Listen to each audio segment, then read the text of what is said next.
안녕하십니까, 박사입니다. 블라디미르 푸틴 대통령과 도널드 트럼프 대통령의 알래스카 정상회담은 작은 휴양도시 거우드에 있는 알래스카 리조트에 열린다고 현지 매체 알래스카 랜드마인 포털이 보도했습니다. 이 호텔은 8월 12일부터 16일까지 모든 객실 예약을 취소한 것으로 전해졌습니다.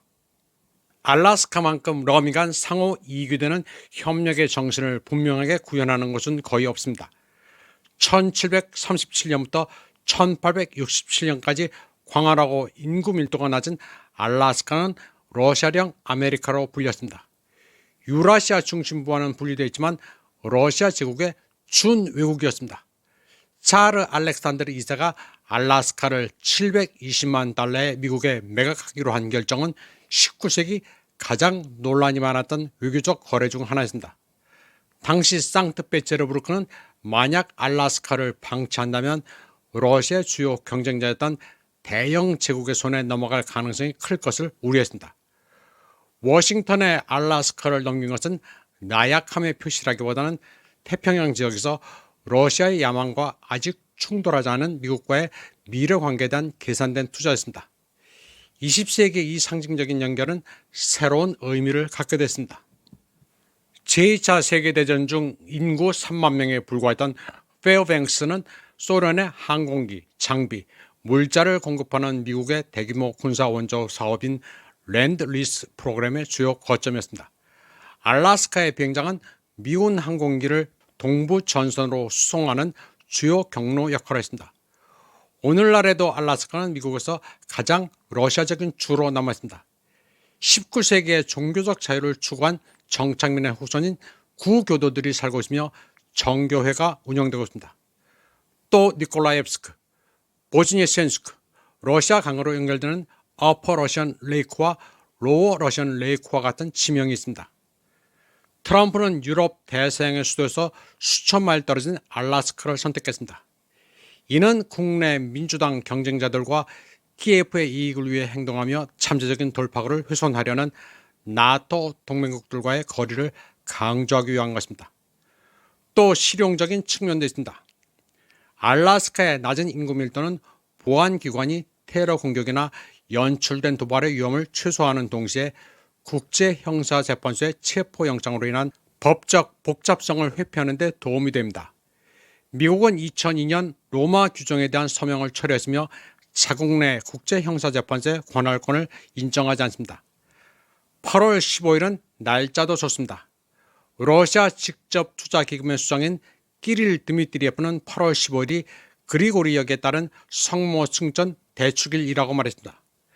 알래스카 정교회는 러시아에 뿌리를 두고 있는데 성모 승천 대축일은 마리아의 평화로운 안식을 기념하는 날입니다. 드미트리예프는 소셜 네트워크 X에 어떤 신앙을 가지고 있던 이날은 자비와 평화를 지향한다면서 대화와 평화를 선택하십시오라는 말을 남겼습니다. 트럼프가 대러 제재 강화 방침을 뒤엎고 대신 양자 정상회담 개최를 결정한 것은 크렘린의 외교적 승리로 해석되고 있습니다. 매체들은 특히 젤렌스키 없이 정상회담이 진행된다는 점에 주목하고 있습니다. AP통신은 위협, 합박, 초통첩이 오갔지만 푸틴 대통령은 우크라이나 분쟁에 대한 모스크바의 타협 없는 요구를 계속 고집하고 있다고 말했습니다. 그러면서 그가 트럼프에게 키예프에 불리한 합의를 밀어붙일 것이라는 우려가 커지고 있다고 보도했습니다. AP통신은 푸틴 대통령이 정상회담을 러시아의 영토 확장 공고화와 우크라이나의 나토 가입과 서방군 주둔 계획 무산의 기회를 보고 있다고 말했습니다. 워싱턴 포스트도 젤렌스키가 초대받지 못했다는 사실에 주목하면서 이번 회담을 푸틴 대통령의 승리라고 규정지었습니다. 그러면서 푸틴이 트럼프의 오랜 휴전 요구에 동의하지 않았음에도 불구하고 미국을 공식 방문할 기회를 얻게 됐다고 보도했습니다. 젤렌스키는 텔레그램 영상에서 우크라이나 평화회담 가능성에 대해 장광설을 퍼붓습니다. 그는 키예프의 파트너들에게 모두가 제대로 된 평화가 무엇인지 이해해야 한다고 말했습니다. 또 우크라이나의 참여 없이 취해지는 모든 조치는 죽은 결정이며 평화에 반한다고 주장했습니다. 워싱턴 포스트 칼럼니스트 맥스 부트는 알래스카에서 예정된 회담을 날카롭게 비난했습니다. 그는 도널드 트럼프가 블라디미르 푸틴에게 조종당하고 있다고 말했습니다. 특히 분쟁을 종식하려는 그의 절박함은 러시아의 또 다른 위헌 이벤트, 즉 1938년 주퇴된 란트를 히틀러에 양도한 사례를 재현할 수 있다고 비난했습니다. 영국의 텔레그래프도 알래스카에서 열리는 정상회담을 두고 트럼프가 푸틴에게 주는 또 하나의 선물이라고 혹평했습니다. 그러면서 뼈를 부러뜨리는 제재를 취하겠다던 트럼프의 공언은 어디 갔냐고 비난했습니다. 또 푸틴을 상대하면서 거래 기술이 무너지는 것 같다고 한탄했습니다.